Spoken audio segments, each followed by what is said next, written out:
अस्सलाम वालेकुम, welcome to base chat. मैं हूं मुंजिर वकास और मेरे साथ मौजूद हैं अहमद हसन भाई। अहमद हसन भाई ACCA सर्टिफाइड हैं और AB टैक्स कंसल्टेंट पे as a sales tax officer काम कर रहे हैं। आज हम इनसे जानेंगे कि आप इंपोर्ट एक्सपोर्ट की जो कंपनी है वो किस तरह से रजिस्टर्ड करवा सकते हैं, क्या प्रोसेस है, किन प्रोसेस से गुजरने के बाद आप एक्सपोर्ट का बिजनेस शुरू कर सकते हैं। ना सिर्फ ये जानेंगे बल्कि ये जानेंगे कि ऐसे कौन कौन सी प्रोडक्ट्स हैं जो कि गवर्नमेंट ऑफ पाकिस्तान ने ड्यूटी फ्री कर रखी हैं, जिनकी एक्सपोर्ट पे आपको कुछ खर्चा पे नहीं करना पड़ेगा, कुछ एक्स्ट्रा पेमेंट नहीं करनी पड़ेगी। अस्सलाम वालेकुम अहमद भाई। वालेकुम सलाम मुंज़र भाई, कैसे हैं? अल्हम्दुलिल्लाह खैरियत। अच्छा अहमद भाई, सबसे पहले हम एक्सपोर्ट की बात करते हैं। एक्सपोर्ट कंपनी एक बंदा रजिस्टर्ड करवाना चाह रहा है, उसके लिए उसको किन किन प्रोसेस से गुजरना पड़ेगा? पाकिस्तानी गवर्नमेंट ने जैसा कि आजकल एक्सपोर्ट पे यानी बहुत फैसिलिटी देनी स्टार्ट कर दी है लोगों को, जिसके लिए अब लोगों के लिए बहुत इजी हो गया है कि वो जो प्रोडक्ट्स पाकिस्तान में बाहर भेजने के या एक्सपोर्ट करने के लिए उसको ड्यूटी फ्री कर दी है।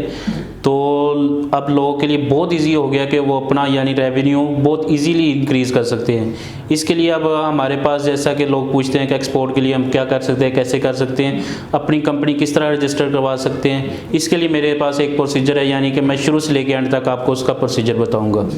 जी अहमद भाई, क्या क्या प्रोसीजर हमें फॉलो करना पड़ेगा? हाँ, इसके लिए मुंज़र भाई सबसे पहले तो आपको FBR से रजिस्टर होना बंदे का लाजमी है। फॉर एग्जाम्पल एक बंदे को फाइलर होना हाँ फाइलर होना पड़ेगा। पे काम चल रहा है? नहीं, एक्टिव टैक्स पेयर की लिस्ट में आना पड़ेगा। मुंज़र भाई आपको एक्टिव टैक्स पेयर की लिस्ट में बंदे को आना पड़ेगा। उसके बाद जैसे ही वो एक्टिव टैक्स पेयर की लिस्ट में आता है तो वो अपनी कंपनी के लिए इनकॉर्पोरेशन के लिए भेज देता है, ठीक है। उसके बाद जब कंपनी जो इनकॉर्पोरेट होती है वो हो जाती है। अब तो गवर्नमेंट पाकिस्तान ने बहुत ईजी कर दिया है कि 2 से 3 दिन में आपकी कंपनी ईजीली रजिस्टर्ड हो जाती है, ठीक। एक दिन में भी रजिस्टर्ड हो जाती है, लेकिन उसके लिए प्रोसीजर ये है कि आपका नाम पहले से रिजर्व हो। अगर आपका नाम पहले से रिजर्व है तो आप कंपनी को ईजिली रजिस्टर्ड एक दिन में कर सकते हैं। विद इन 4 आवर्स भी रजिस्टर्ड हो जाती है कंपनी, ठीक है। इसके अलावा आप जब कंपनी आपकी रजिस्टर्ड होगी तो उसके बाद आपका जो FBR के साथ इंटीग्रेटेड हो गया SCCP का सिस्टम, आपको NTN तकरीबन फ़ौरन मिल जाता है, ठीक है। उसके लिए थोड़ी सी डिटेल देनी पड़ती है, अटैचमेंट्स वगैरह लगानी पड़ती है, वो हो जाती है ईजिली, ठीक। उसके बाद सेल टैक्स आती है। सेल टैक्स पे भी आपका रजिस्टर होना लाजमी है ताकि आप इंपोर्ट एक्सपोर्ट ईजिली कर सकें, ठीक है। तो जैसे ही आप सेल टैक्स के लिए रजिस्टर्ड होती है उसके लिए डिफरेंट डॉक्यूमेंट्स होती है। कुछ कंपनीज मैन्युफैक्चरर हैं, कुछ नॉन मैन्युफैक्चरर, जैसे कि सर्विस इंडस्ट्री में हम इंपोर्ट एक्सपोर्ट इसलिए करते हैं कि आप अपनी सर्विसेज बाहर लोगों को दे सकते हो, ठीक है। और जो मैन्युफैक्चरर उसमें आप गवर्नमेंट ने 313 जैसे कि चाइना ने रिसेंटली 313 प्रोडक्ट्स पे की है एक्सपोर्ट फ्री कर दी है या ड्यूटी फ्री कर दी है उस पर। आगे हम बात को कंटिन्यू करेंगे, लेकिन आपने जो कुछ चीज़ें डिस्कस की उनको पहले हम थोड़ा सा मज़ीद डिस्कस करना चाहेंगे। आपने बात की कंपनी रजिस्ट्रेशन की।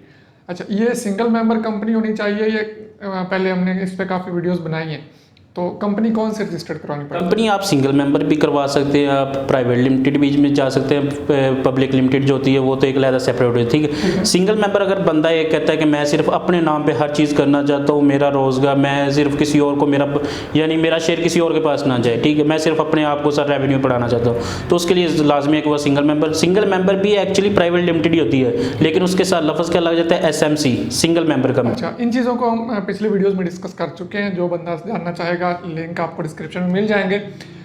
बेसिक क्वेश्चन ये था कि कोई भी कंपनी रजिस्टर्ड होनी चाहिए बंदे की, बेशक वो सिंगल मेंबर हो, बेशक वो प्राइवेट लिमिटेड हो, कंपनी रजिस्टर्ड होना बिल्कुल वो लाजमी है। क्योंकि वीबॉक पे जब आप इंपोर्ट एक्सपोर्ट करते हैं तो आपका एक इमेज अच्छा जाना चाहिए कि बाहर आप इंपोर्ट एक्सपोर्ट करने लगे, ठीक है। तो जैसे सिंगल मेंबर है, उसकी कंपनी रजिस्टर्ड नहीं है, वो एज ए सोल प्रोप्राइटरशिप जाता है, ठीक है। तो ये थोड़ा सा जो इमेज होता है ना, ये थोड़ा सा डाउन होता है, लेकिन आप जब कंपनी के साथ जाते हैं तो आपका इमेज बहुत ज़्यादा अच्छा हो जाता है, ठीक हो गया। तो आपको चाहिए कि वो सिंगल मेंबर हो या प्राइवेट लिमिटेड हो, तो आपके लिए वो लाजमी है कि आप कंपनी लाजमी रजिस्टर्ड करें। हमारी तो यही आपको सजेशन है, जो कि आप लोग इसको अगर हमसे पूछना चाहते तो हमसे डिस्कस भी कर सकते हैं। ठीक हो गया, कंपनी रजिस्टर्ड हो गई, सेल टैक्स रजिस्टर्ड हो गया, उसके बाद क्या प्रोसेस? जब आपका NTN बन गया कंपनी का, कंपनी इनकॉर्पोरेट हो गया, STRN नंबर बन गया, एक और चीज़ होती है chamber of commerce. Chamber of commerce जो होती है वो ये है कि आपका यार एक पूरे जिस इलाके में बैठे हैं वहाँ पे एक बिजनेस कम्युनिटी बैठी होती है, ठीक है। अगर आप उसमें इंटर हो जाएंगे chamber of commerce business community में, तो आपके लिए बहुत से रास्ते खुल जाते हैं, ठीक है, जिसमें आपको डिफरेंट आइडियाज़ लोगों से मिलने स्टार्ट हो जाते हैं, ठीक है। तो वो जब आइडियाज़ आप लोगों से लेते हो और लोगों को अपने आइडिया देते हो, तो उससे आपका यानी एक्सपोजर बहुत ज़्यादा बढ़ जाता है। वो चैम्बर ऑफ कॉमर्स की भी रजिस्ट्रेशन आपको इंपोर्ट एक्सपोर्ट में बहुत ईजी हो जाती है। आपका लाइसेंस जो है वीबोक का वो आपको लेना बहुत ईजी हो जाता है। इस सारे प्रोसेस में जब आपको वीबोक आईडी बनाने के लिए थोड़ी सी लंबी प्रोसीजर है, वो तकरीबन 1 माह 30 दिन 40 दिन लग जाते हैं तकरीबन, ठीक है। तो वो जैसे ही आप वीबोक आईडी ले जाते हैं तो आप इजीली इंपोर्ट एक्सपोर्ट के काबिल हो जाते हैं कि आप कोई भी चीज़ इंपोर्ट एक्सपोर्ट कर लेते हैं। हो गया। अच्छा अहमद भाई, एक दफ़ा हम सिंपल पॉइंट रिपीट करेंगे, क्या क्या चीज़ें रिक्वायर्ड है। सबसे पहले एंटीएन आपका फाइलर होना है, एक्टिव टैक्स पेयर की लिस्ट में। सबसे पहले आप एक्टिव टैक्स पेयर की लिस्ट में आएंगे। बिल्कुल। उसके बाद आपका कंपनी कॉर्पोरेशन में जाएगी जी, ठीक है। उसके बाद कंपनी का एंटीएन बन जाएगा जी। फिर उसके बाद सेल टैक्स नंबर बन जाएगा जी। ठीक। उसके बाद चेंबर ऑफ कॉमर्स, जो कि बहुत एसेंशियल है, मेरी स्पेशल यानी इस पे जोर भी है कि आप लाजमी करवाना चाहिए आपको, ठीक है। उसके बाद आप वीबोक आईडी की तरफ जाए, ठीक हो गया। ये सारी चीजें जब आप कर लेंगे उसके बाद आप एलिजिबल हो जाएंगे कि आप इंपोर्ट एक्सपोर्ट कर सकते हैं। ये 6 स्टेप्स बंदा फॉलो करने के बाद इंपोर्ट एक्सपोर्ट करने के लिए रेडी है। बिल्कुल रेडी है। उसको अब लीगली तौर पे कोई इश्यूज नहीं आ सकते, कोई इशू नहीं होगा उसको। ठीक हो गया। अच्छा, अभी हमने शुरू में बात की थी कि गवर्नमेंट ने कुछ चीज़ों को ड्यूटी फ्री भी कर दिया है जब आप एक्सपोर्ट करते हैं, तो उनमें से आप कुछ चीज़ें गिनवा दें, बाकी मैं लिंक दे दूंगा। जिस तरह आप जैसा कि रिसेंटली चाइना ने 313 प्रोडक्ट्स पे ड्यूटी फ्री कर दी है, ठीक है। इसमें लेदर प्रोडक्ट्स जिसमें लेडीज़ बैग हो गए, मेंस शर्ट्स होगी, मेंस जैकेट्स होगी, ठीक है। इस चीज़ों की गवर्नमेंट्स की चीज़ों में बहुत ज़्यादा उन्होंने ड्यूटी फ्री कर दी है, ठीक है। तो वो इन चीज़ों में, इसके अलावा फ्रोजन मीट जो होता है उसकी बहुत ज़्यादा डिमांड है चाइना में, ठीक है। तो आप उस चीज़ को भी लेके आ सकते हैं, वो भी ड्यूटी फ्री है, ठीक है। इसके अलावा आपकी वेजिटेबल्स, जिस तरह आजकल उनके चाइना के वेस्ट चाइना में मौसम बहुत ख़राब है, जिसकी वजह से पाकिस्तान से वेजिटेबल का जैसे सीज़न है, ठीक है, चारा, तो इसमें आपको उस चीज़ों को वेजिटेबल्स को लेके जा सकते हैं और अपने अच्छी अमाउंट अर्न कर सकते हैं वहाँ से, ठीक हो गया।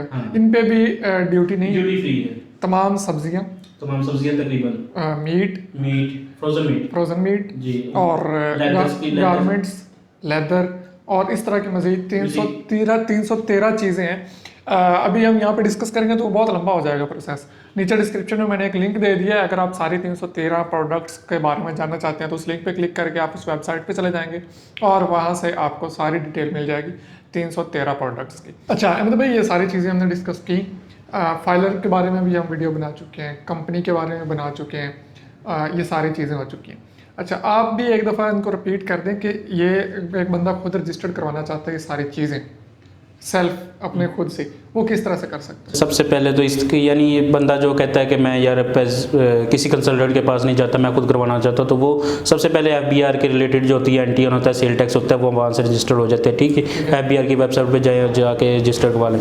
फिर आ जाता है सेल टैक्स भी हो गया, ठीक।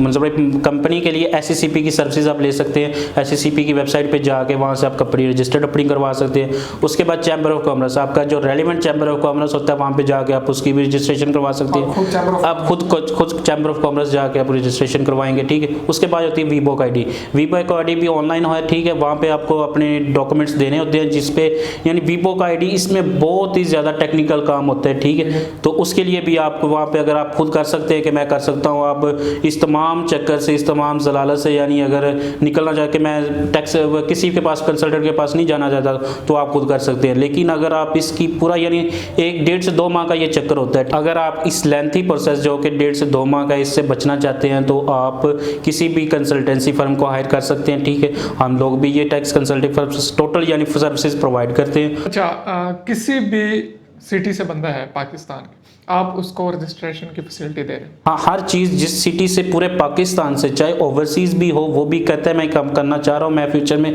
पाकिस्तान में आना चाहता हूँ, मैं ये सर्विसेज काम करना चाह रहा हूँ, ठीक है। तो वो आके हमारे से अगर सर्विसेज लेना चाहते हैं तो हम लोग उसको ओवरसीज़ बैठे हुए को भी सर्विसेज यानी टोटल उसको ये उसके आने से पहले ये सारा प्रोसेस तकरीबन कंप्लीट करवा सकते हैं। मतलब कि आप एक्टिव टैक्स पेयर लिस्ट में शामिल कराने से लेकर वीबोक आईडी तक तमाम प्रोसेस एक ही छत तले, एक तरह से कह सकते हैं कि लोगों को फैसिलिटी दे रहे हैं। बिल्कुल ऐसे ही है। मजीद किसी को कोई भी रहनुमाई चाहिए हो एक्सपोर्ट इंपोर्ट के बारे में भी, तो वो भी आपके पास ऑफिस में आ सकता है, बिल्कुल ऐसे ही। ठीक है, नंबर मैं स्क्रीन पे शो हो रहा है अहमद भाई का, आप इनके साथ कांटेक्ट कर सकते हैं और ये आपकी मुकम्मल रहनुमाई करेंगे इंपोर्ट एक्सपोर्ट के बिज़नेस को लेके, इसके रजिस्ट्रेशन को लेके। जितने भी आपके मसाइल हों अहमद भाई से पूछिए और नीचे कमेंट भी कर सकते हैं। कमेंट करेंगे तो उस पर हम अलग से एक वीडियो बना देंगे ताकि एक के बजाय बहुत सारे लोगों का फ़ायदा हो जाए। मिलते हैं नेक्स्ट एपिसोड में। अभी नेक्स्ट एपिसोड की बात हो ही रही है, तो अभी बात हुई थी सेल टैक्स की। सेल टैक्स के अलावा ऑलमोस्ट सारी चीज़ें जो हैं वो हम कवर कर चुके हैं अलग अलग वीडियोस में, मतलब कि कंपनी रजिस्ट्रेशन, फाइलर बनना, ये वो जितनी भी चीज़ें आई हैं। एक रह गया सेल टैक्स, तो नेक्स्ट एपिसोड इंशाल्लाह सेल टैक्स पे ही होगी। तो देखते रहिए, हमें इजाज़त दीजिए, दुआ में याद रखिए। अल्लाह हाफिज़।